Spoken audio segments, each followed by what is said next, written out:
Welcome back. आप देख रहे हैं टी मनी वन, अपना फाइनेंस मिनिस्टर, और मैं हूं आपके साथ कविता थपलियाल। चर्चा को आगे बढ़ाएंगे और हमारे दो खास मेहमान भी जुड़ गए हैं, मनी एडू स्कूल के फाउंडर अर्नव पंड्या और वाइस इन्वेस्ट के सीईओ हेमंत उस्तिकी। आप दोनों का स्वागत है इस खास पेशकश में। और बात आज होने वाली है mid cap small cap fund की, जिसमें से कौन विजेता है और किस तरह से इस कैटेगरी ने निवेशकों को बम्पर रिटर्न भी कमा कर दिया है। तो हेमंत जी, ये बताएं सबसे पहले, जो हम परफॉर्मेंस के लिहाज से देखें तो मिड कैप और स्मॉल कैप में तेज़ी देख रहे हैं, ये इसके पीछे क्या वजह है? और जो भी निवेशक अपने पोर्टफोलियो में मिड कैप स्मॉल कैप में मुनाफा देख रहे हैं, रिटर्न देख रहे हैं, उन्हें आप क्या कहेंगे? जी कविता, बिल्कुल ठीक है। आई थिंक अगर हम ओवर ए लॉन्गर पीरियड भी देखें तो मिड कैप और स्मॉल कैप की परफॉर्मेंस काफ़ी अच्छी रही है। ये बात सही है क्योंकि ये दोनों सेगमेंट में हमें वॉलेटिलिटी भी ज़्यादा देखने को मिलती है। अगर हम पिछले साल में कंपेयर करें तो शायद अगर हम देखें, निफ्टी जो है करीब 4-4.5% ऊपर था, और जो मिड कैप वो जो फ्लैटिश था, और स्मॉल कैप थोड़ा सा नेगेटिव था। तो पिछले साल में ऑब्वियसली जिन फंड ने रिटर्न दिया, वहाँ पे बहुत इंपॉर्टेंट था कि उनकी स्टॉक सिलेक्शन कैसी है, उनकी जो कॉल है सेक्टर पे, और क्या उन्होंने इंडस्ट्री लीडर्स को चुना है, किस तरह से उनकी जो इन्वेस्टमेंट स्ट्रेटजी है वो काम की है। तो ऐसे डिफिकल्ट समय में ऑब्वियसली वो स्ट्रेटजी और फिलॉसफी बहुत काम आती है। लेकिन मुझे लगता है आगे जाके जिस तरह से हम बात कर रहे हैं कि हमारे देश की इकोनॉमी जो है वो बेस्ट परफॉर्मिंग इकोनॉमी होने वाली है पूरी दुनिया में, और जिस तरह से हम देख रहे हैं कि इकोनॉमी एक्सपैंड कर रही है, तो ऐसे समय में और वैल्यूएशन के पॉइंट ऑफ व्यू से भी अगर देखें तो मुझे लगता है कि स्मॉल कैप और मिड कैप पोर्टफोलियो का डेफिनेटली हिस्सा होना चाहिए। बट आई थिंक इन्वेस्टर्स को थोड़ा ध्यान रखना चाहिए कि एक्सपोजर उसमें कितना हो, क्योंकि जैसा मैंने पहले भी कहा कि उसमें वॉलेटिलिटी थोड़ी ज़्यादा हो सकती है, बट डेफिनेटली उनका रोल है। मुझे लगता है कि आगे आने वाले समय में ये दोनों सेगमेंट्स अच्छा परफॉर्म करेंगे। ऑलराइट, तो चलिए आज हम कुछ चुनिंदा फंड्स के बारे में बात करने वाले हैं, जहां पर हम परफॉर्मेंस के लिहाज से बहुत बढ़िया परफॉर्मेंस देख रहे हैं। तो मिड कैप कैटेगरी का जिक्र हम पहले करेंगे। अर्नव जी, कौन कौन, हेमंत जी, आपके लिस्ट में कौन से हैं मिड कैप के धुरंधर? देखिए कविता, आई थिंक काफ़ी सिमिलर है। इनफैक्ट 3 फंड जो मुझे लगता है कि काफ़ी कंसिस्टेंटली और जिनमें अच्छा पोटेंशियल है परफॉर्म करने का, वो Motilal Oswal mid cap, Kotak emerging और HDFC mid cap opportunity. Again I think important चीज़ है तीनों में, जैसे अभी बात की कि तीनों की स्ट्रैटेजी फिलॉसफी अलग है। और जैसे मैंने पहले कहा, देखिए अभी क्या है कि मिड कैप की जो डेफिनेशन है वो है 150 कंपनीज है, मतलब 101 कंपनी मार्केट कैप के हिसाब से, और 250th कंपनी। पहले क्या हुआ करता था कि फंड मैनेजर की अपनी डेफिनेशन हुआ करती थी मिड कैप की। अभी जो आपका यूनिवर्स है वो डिफाइंड है। तो जो मेजर डिफरेंशिएशन आएगा, ऑफकोर्स स्टॉक सिलेक्शन में तो आएगा ही, आपकी क्या फिलॉसफी है उसमें तो आएगा ही। आपकी जो होल्डिंग परसेंटेज है वो काफी इंपॉर्टेंट है। जैसे मोतीलाल ओसवाल के मिड कैप की हमने बात की, टॉप 10 कंपनीज जो है वो 60% इन्वेस्टमेंट उसके अंदर है। तो क्लियरली वहाँ पे इंपॉर्टेंट चीज ये है कि वो इंडस्ट्री लीडर्स को देखते हैं। और कोटक इमर्जिंग में बाय एंड होल्ड तो ऑफ कोर्स है ही, बट आई थिंक उसकी सबसे बड़ी जो मुझे लगता है कि एडवांटेज जो है और उनका जो अचीवमेंट है वो ये है कि जो रिस्क एडजस्टमेंट रिटर्न है उनकी, वो काफी सुपीरियर है एवरेज से। और अगर हम एचडीएफसी मिड कैप की बात करें, वेल डाइवर्सिफाइड पोर्टफोलियो है और ये बहुत बड़ा फंड है। देखिए आई थिंक ये बहुत इंपॉर्टेंट है जानना कि 35,000 करोड़ का इसका एयूएम है। उसके बाद भी अगर हम इनकी जो एवरेज वेटेड मार्केट कैप देखें, तो वो जो एवरेज मार्केट कैप है उस पीयर ग्रुप की, उससे कम है। तो आई थिंक कहीं ना कहीं जो भी फंड ऑनगोइंग बेसिस पे, सस्टेनेबल बेसिस पे अच्छा परफॉर्म करते हैं, उसमें कुछ ना कुछ डिफरेंट रहता है। तो एज एन इन्वेस्टर हमें देखना है, जैसे अगर हम एक कंसंट्रेटेड बेट की बात करें मोतीलाल ओसवाल मिड कैप की, तो आपको ये समझना होगा कि उसमें वॉलेटिलिटी भी ज्यादा हो सकती है। वेल डाइवर्सिफाइड में ऑफ कोर्स आप फिलॉसफी देखिए, आप स्टॉक सिलेक्शन देखिए, और आई थिंक इन्हीं कारणों से आपको जो मेजर डिफरेंशिएशन जो है मिड कैप फंड्स में नजर आएगा। चलिए, तो मिड कैप की तो हमने बात कर ली है। अर्नव जी, हेमंत जी, आपके कौन से होंगे फंड स्मॉल कैप में जो आउट परफॉर्म कर रहे हैं? कविता, 3 फंड है यहाँ पे। आई थिंक 2 फंड्स जो अर्नव ने कहा वो कॉमन है, निपॉन स्मॉल कैप फंड और एसबीआई स्मॉल कैप फंड। और तीसरा फंड जो मेरी लिस्ट में है वो है एचडीएफसी स्मॉल कैप। थोड़ी सी कुछ चीज़ें मैं ऐड करना चाहूँगा दोनों फंड्स के बारे में। जो अर्नव ने बात की, बिल्कुल सही तरीके से एक्सप्लेन किया कि वो क्यों फंड अच्छा कर रहे हैं। बट यहाँ पे जैसे अगर हम निपॉन की स्मॉल कैप की बात करें, तो उनका एक इंटरनल एक मेथडोलॉजी है, वो स्टॉक सिलेक्शन कैसे करते हैं, जिसको फंड केसिंग गाइडलाइन बोलते हैं, जहाँ पे वो क्वालिटेटिव और क्वांटिटेटिव दोनों फैक्टर्स को देखते हैं। और इस फंड के लिए उन्होंने 200 स्टॉक्स का एक यूनिवर्स बनाया है, जिसमें से उन्होंने उन स्टॉक्स को चुना है। और इनका जो थोड़ा बायस है वो वैल्यू और कॉन्ट्रा पे रहा, इसी कारण से आई थिंक वो जो अल्फा जो है वो जनरेट कर पाए हैं।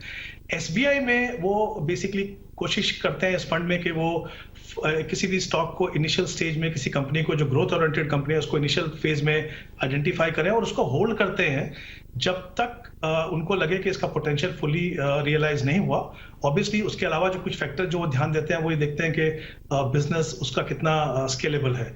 HDFC में 2-3 चीजें इंपॉर्टेंट हैं। एक तो उनका जो आई थिंक सिलेक्शन जो प्रोसेस है, इन्वेस्टमेंट प्रोसेस है, वो काफी रोबस्ट है, काफी स्ट्रांग है और हमेशा उनकी कोशिश ये रहती है कि जिस भी क्वालिटी स्टॉक को ले वो रीजनेबल प्राइस पे ले।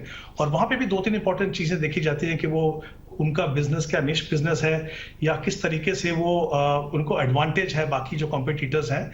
तो इन चीजों को ध्यान में रखते हुए और एक वेल डाइवर्सिफाइड पोर्टफोलियो बनाया जाता है, क्योंकि देखिए यहाँ पे जो स्मॉल कैप का जो यूनिवर्स है ना वो काफी बड़ा है।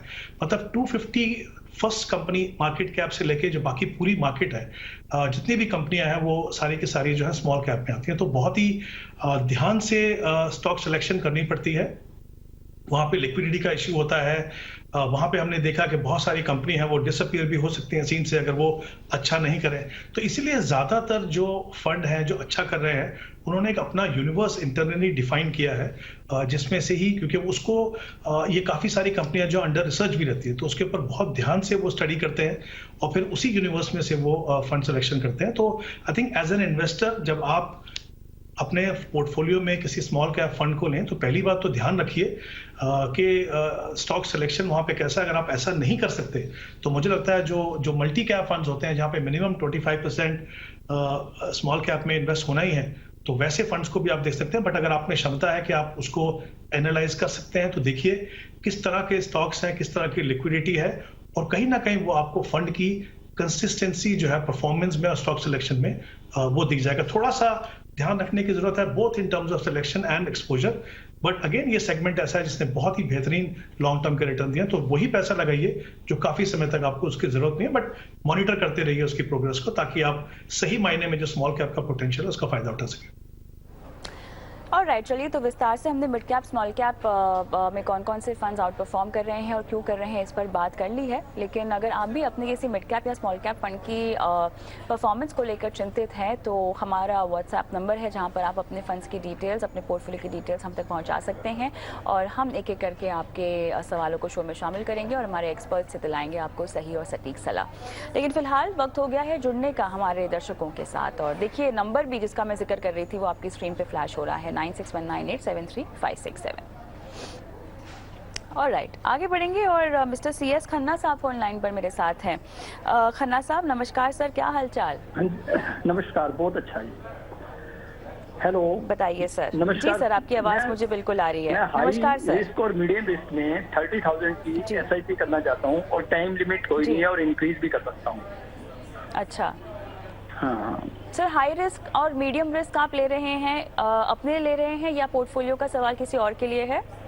नहीं, अपने लिए है और अपने पोतियों के लिए मतलब कि ग्रैंड डॉटर वगैरह के लिए, जो लंबे टाइम के लिए लॉन्ग। चलिए, तो अभी जो निवेश करना चाहते हैं वो आपने पोता पोती के लिए आप करना चाहते हैं, है ना? हाँ जी, हाँ जी, बिल्कुल, हाँ जी।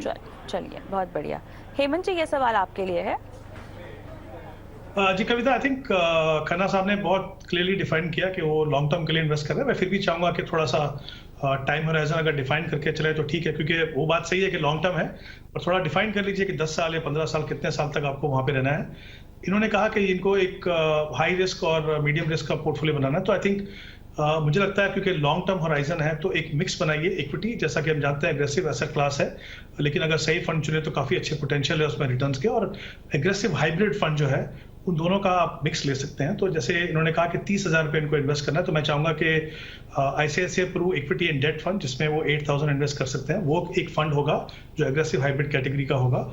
उसके अलावा Nippon India multi cap fund, तीनों सेगमेंट में 25% का इन्वेस्टमेंट होगा और आई थिंक लार्ज कैप में करीब 40% है, तो काफी अच्छी परफॉर्मेंस है इस फंड की, तो उसमें 8,000 आप इन्वेस्ट कीजिए।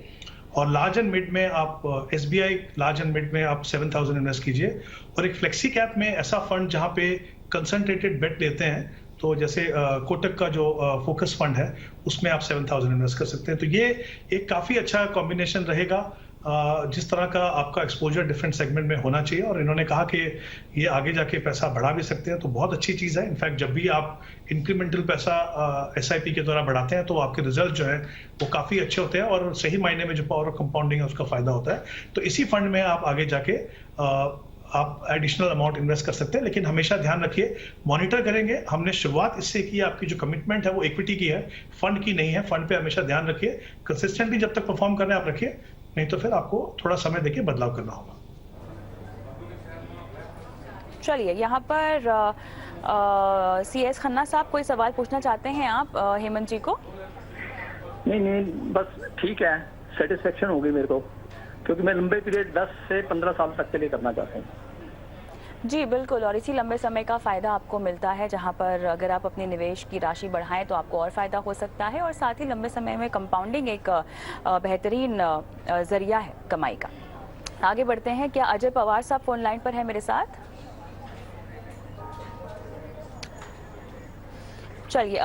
चलिए आगे बढ़ते हैं। राजेंद्र नाथ का सवाल मैं लूंगी, और इनका सवाल हम ट्विटर के जरिए ले रहे हैं। हेमंत जी, एक्सिस स्मॉल कैप, एक्सिस का mid cap, Nippon India passive flexi cap इनके पोर्टफोलियो में है, और मेरा एसेट इमर्जिंग ब्लू चिप है इनके पास, ABSL business cycle, PGIM India mid cap opportunity, SBI blue chip, ICICI Pru का technology, ICICI Pru housing opportunities, UTI का small cap, quant multi asset, HDFC index, Parag Parekh का फ्लेक्सी कैप, करोड़ा बैको का equity hybrid इनके पास है।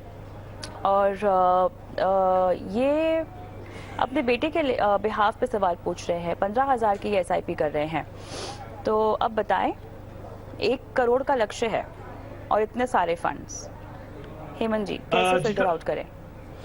जी कविता, आई थिंक पहले इनकी target की बात करते हैं। उन्होंने कहा कि 1 करोड़ का इनका टारगेट है, 15 साल का इनके पास समय है। इनकी जो करंट इन्वेस्टमेंट है वो 15,000 है, और क्योंकि इतना लंबा समय है तो अगर हम एनुअलाइज 12% रिटर्न मान के चलें तो करीब को 20,000 रुपीज़ की इन्वेस्टमेंट करने की ज़रूरत है।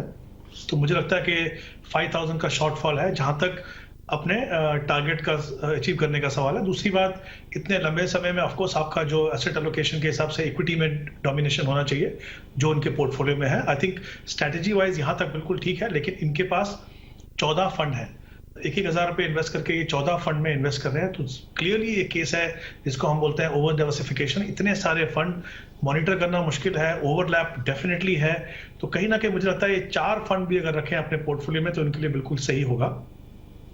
3 फंड अपने एग्जिस्टिंग पोर्टफोलियो में से रख सकते हैं, जैसे फ्लेक्सी कैप में इनके पास पराग पारेख का फ्लेक्सी कैप फंड है। HDFC में इन्होंने कहा इनके पास एक इंडेक्स फंड है, तो लार्ज कैप के हिसाब से मैं मान के चल रहा हूँ कि शायद अगर निफ्टी 50 या निफ्टी 100 है तो उसमें ये बने रहें। और मिड कैप में इनके पास PGIM का मिड कैप अपॉर्चुनिटी फंड है जो एक डिसेंट फंड है, उसमें ये बने रह सकते हैं। उसके अलावा मैं चाहूंगा कि एक लार्ज एंड मिड कैटेगरी में ICICI Pru large and mid cap fund अपने पोर्टफोलियो में रखिए।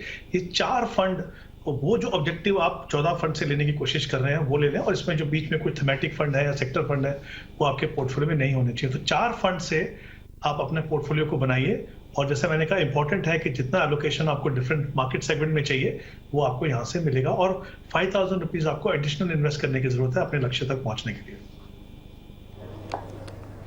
चलिए, हमारे साथ फोन लाइन पर नहीं है, वरना इनके बिहाफ पे और सवाल पूछे जा सकते थे। अजय, अब शो का आखिरी पड़ाव, निवेश का गुरु मंत्र।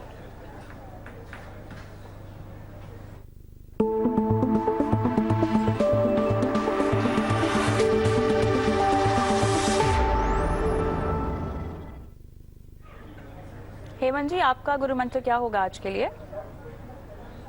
जी कविता, मैं कहना चाहूंगा ELSS स्कीम के लिए, हम ELSS को जानते हैं कि एक टैक्स सेविंग ऑप्शन है, बट मैं चाहता हूं कि इन्वेस्टर्स इसको एक मल्टीपर्पज फंड के हिसाब से देखें। ये टैक्स तो आपकी बचाता ही है, अगर आप फर्स्ट टाइम इन्वेस्टर हैं तो आपको इक्विटी में पार्टिसिपेट करने का मौका मिलता है। दूसरा, आप इक्विटी इन्वेस्टमेंट को समझ पाते हैं क्योंकि 3 साल का लॉक इन है, और इस बीच में जो मार्केट वॉलेटिलिटी होती है उसमें क्योंकि आप बने रहते हैं, क्योंकि आप बाहर नहीं जा सकते हैं, तो ये आपको सीखने को मिलता है कि अगर हम इक्विटी में बने रहें तो फिर आपको लॉन्ग टर्म में फायदा ही होता है। तीसरी बात, इनको आप किसी लॉन्ग टर्म गोल से अलाइन करें तो वो आपका वहां पे भी ऑब्जेक्टिव पूरा करता है। तो ELSS टैक्स सेविंग ऑप्शन तो है ही, बट ये मुझे लगता है मल्टीपर्पज है, उसी लिहाज से इन्वेस्टर्स को उन्हें अपने पोर्टफोलियो में शामिल करना चाहिए।